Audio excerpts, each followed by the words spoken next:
Okay, so imagine this. You wake up one day and you can see nothing and you can hear nothing. This was the horrifying reality that Helen Keller had to live with every single day. I have always personally found the thought of being both blind and deaf to be very terrifying, which is why I've decided to put Helen Keller into Minecraft for this spooky month of October. Now you might be thinking, the only inputs you get from Minecraft are visual and audio.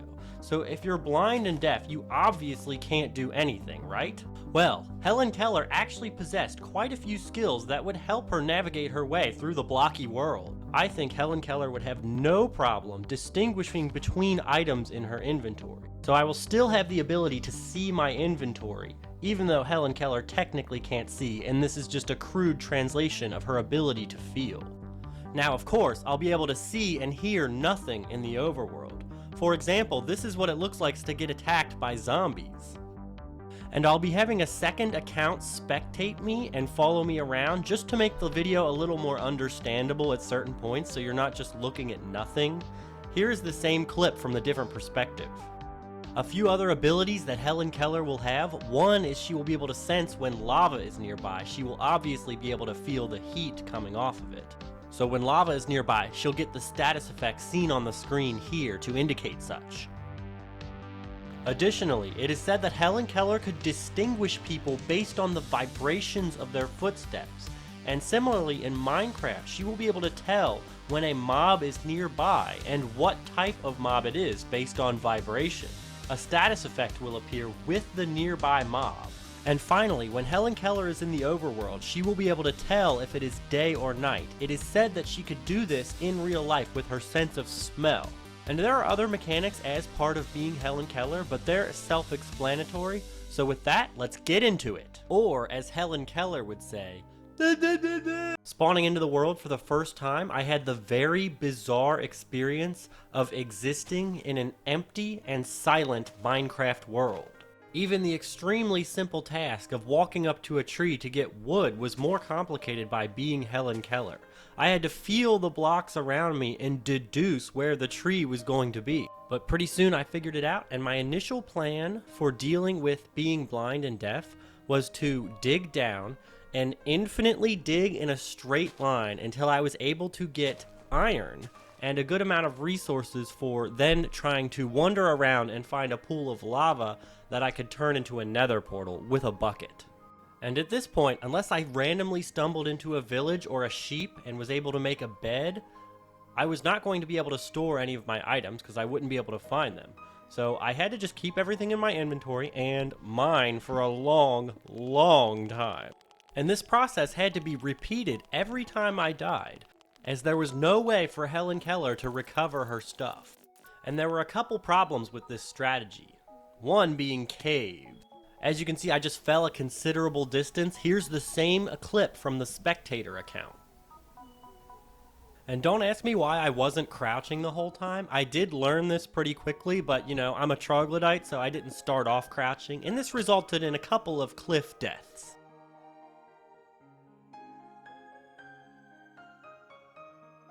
And after each death, the extremely tedious process of getting wood, upgrading, and mining a crapload of stone repeated again, usually resulting in death. And just for fun, at this point I went on a little adventure out into the world as Helen Keller, so I made a sword and just went to check what she's capable in terms of like exploring in the night. So here on your screen now you'll see a side-by-side comparison of what I was seeing versus what was actually happening in the world.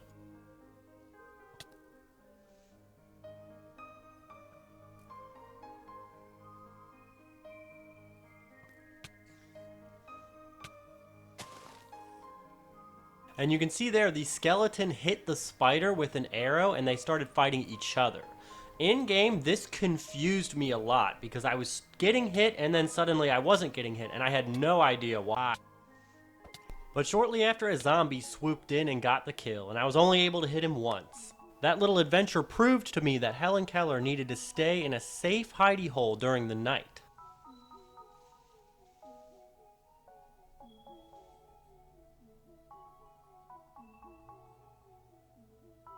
I had a bunch of crafting tables near spawn because I could never find them again. It was pretty funny.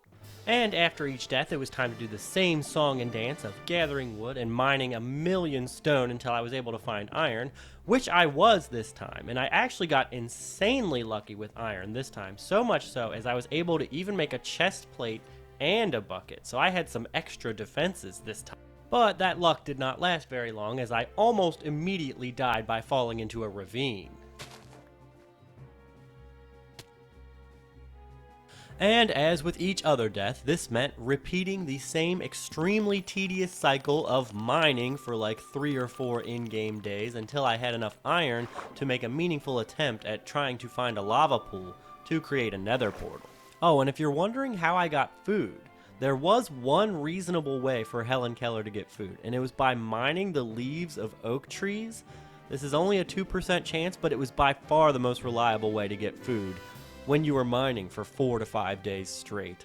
As you can see here, I had almost 14 stacks of cobble and many stacks of other random stuff like copper, and I only found 8 iron. And on top of that, I had to wait out the night a lot of the times because walking around at night as Helen Keller was certain death. So the tediousness was really piling up here.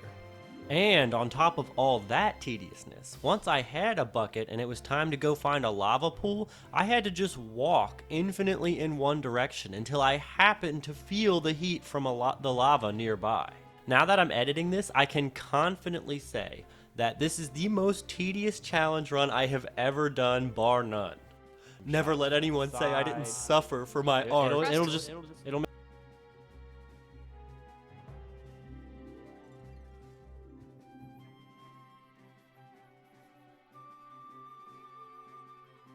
Here's a little known fact about Helen Keller. In a pinch, she could bury herself in the ground to avoid predators.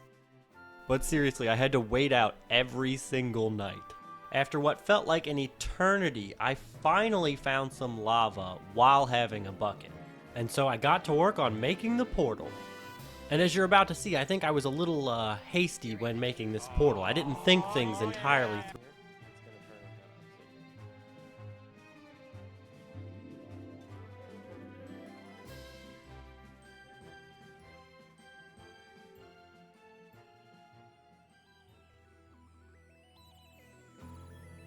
Well, there's 4 hours of my life down the drain, but I was undeterred. I was determined to at least complete the nether portal and start the next section of this journey. So I once again got back to the usual grind of getting iron, smelting iron, hiding from the night, walking a ridiculous distance until I walked near lava enough to where I could feel it, and then started my efforts on another nether portal. And I'm a bit of a troglodyte, so I forgot to hit record from my own perspective while building this portal, but don't worry, this would be far from the only nether portal that I had to build.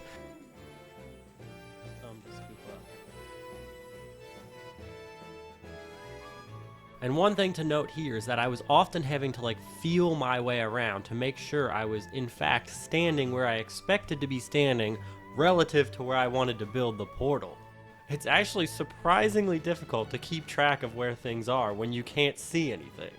And this took much longer than building a normal portal, as you can see me fumbling around with each block. But I eventually got there, and now it was time to find out what it would be like for Helen Keller in the Nether.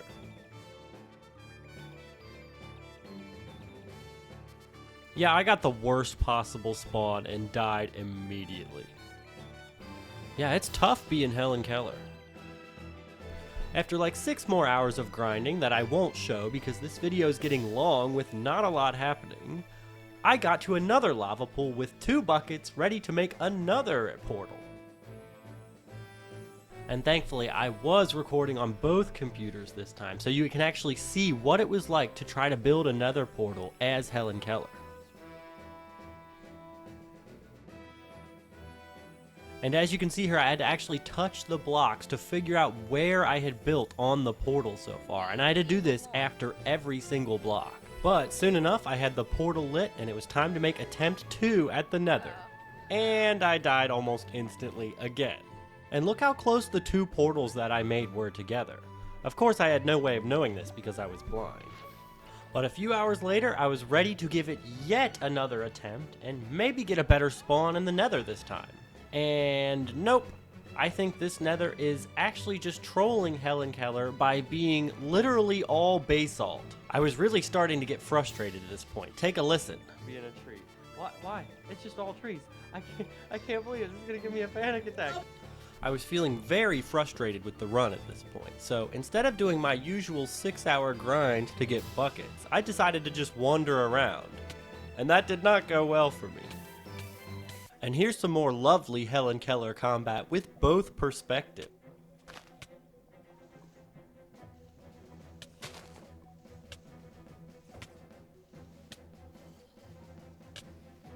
Okay, getting back on track. I decided I wanted to find one of my existing Nether portals because I knew one was relatively close to spawn, and I thought for sure this was it right here, but as you can see, it absolutely was not.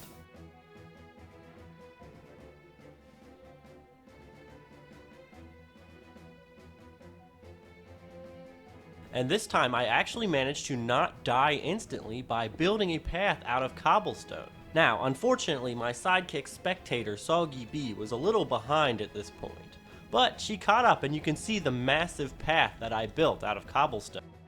And using this strategy, I was actually able to survive for like 20 minutes in the Nether as Helen Keller, which is a new record by far. But after dying, I was not able to find any of my portals again, so it was time to get back to mining. And can I just mention how soul-crushingly tedious this run has been? It has been unbelievable how much time you have to spend mining and then walking around just to have the smallest chance of surviving in the Nether for 5 minutes. But despite that, I was eventually able to make it to the Nether for a 5th time. And I was actually able to survive for a pretty long time this time. By building over any sort of ravine, it was way too dangerous to go down into the ravines with lava and enemies everywhere, and digging through the walls when I came to them. Oh, and as far as ghasts go, my plan against ghasts was to hope that there were no ghasts, because that would be instant death for me. And in that sense, at least, I got quite lucky. I did not encounter any ghasts in all my time in the Nether. And just to express how hopeless this all was, this was my perspective when I was making my way through the Nether. It was just red nothingness. So yeah, 5th time was not the charm. But look, I was close to a bastion, which means that was certain death if I made it there. At this point, things were starting to feel impossible. I have not even killed one mob this entire playthrough, and if I somehow did get a blaze rod, how would I get back to the portal? Like, how? How? So, is this mod technically possible to beat? Yes. Yes, it is. Is it practical to beat it? No, absolutely not. If you somehow knew where everything was, you could do it, but there's no way to do that. You're blind and deaf. So for the rest of this run, I'll be cheating to give Helen Keller all of the best stuff in the game, and then seeing if she can beat the Ender Dragon, because I think that would be interesting in the strategies I would have to use. So I made my way into the end, and I was confronted with the question, how does one fight the Ender Dragon while blind and deaf? Well, we start by building over to the main island, and thankfully the game spawns you in facing the main island, or that might have been an issue. But step 1, as I came up with it, was to feel the ground until I ran into an obsidian block, and this meant I was at a pillar. So then, it was time to build my way up to the top and destroy the Ender Dragon's end crystals.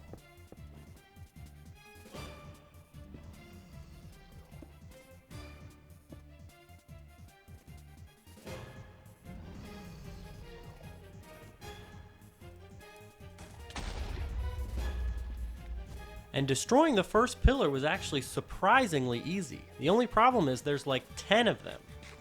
There were several problems with this strategy though. One was that the Ender Dragon would often knock me off of these pillars, and then I would be completely disoriented, and it would be hard to find my way back and figure out which ones I had destroyed and which ones I hadn't. Oh, and hilariously enough, I got kicked from my own server right there for fly hacking.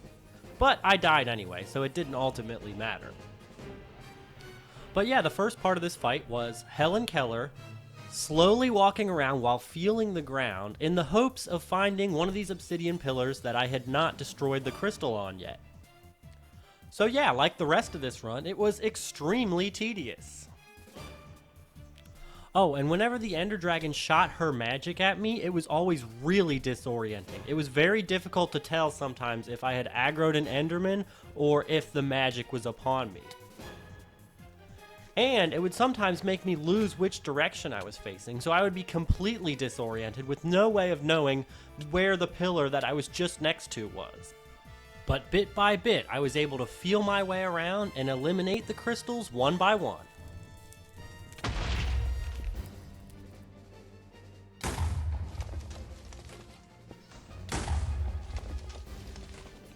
Oh, and another problem I would encounter was getting to the top of a pillar and not realizing that it was one that I had already destroyed. After I did this, I marked each of the pillars with water near them so I knew which ones I had destroyed and which ones I hadn't. And once all the pillar crystals were destroyed, how would I actually inflict damage upon the Ender Dragon? Well, I know her perch is made out of bedrock, and that's the only option now because close combat is Helen Keller's only option. So I wandered around the island a little while in search of bedrock. Oh, and I accidentally aggroed an Enderman here, but I came up with a clever strategy to kill him. Take a look.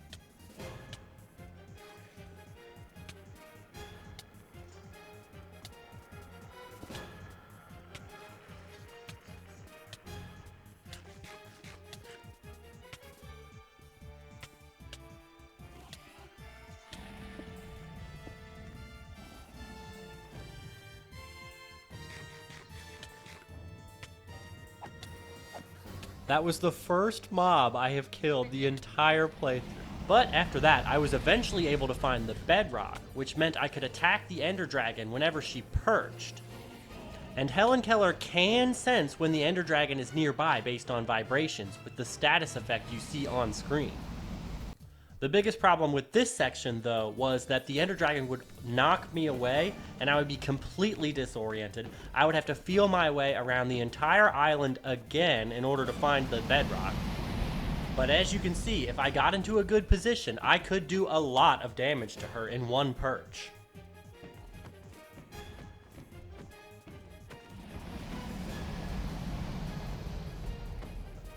So yeah, there were lots of little annoyances and this took forever, but ultimately it was doable at this point, and I was eventually able to kill the Ender Dragon as Helen Keller.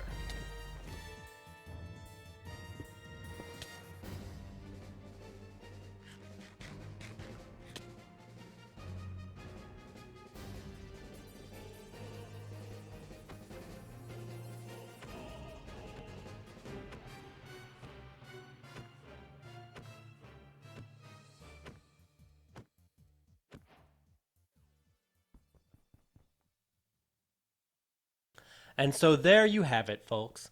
Is it possible to beat Minecraft as Helen Keller? No, it is not. But is it possible to kill the Ender Dragon if you somehow make it that far under the best circumstances? Yes! And can I just say, this run was soul-crushingly tedious. So please donate any spare likes to this video to ease my aching soul. I am so unbelievably relieved to be done with this. Every death was like at least minimum 6 hours of tedious walking around. Anyway, thank you all so much for watching. I hope you found this video interesting, and subscribe for more nonsense like this, and let me know what other famous people from history I should add to Minecraft and try to play through the game as them. I'm interested to hear what your ideas are down below. Anyway, I'll see you all in 3 weeks. Bye!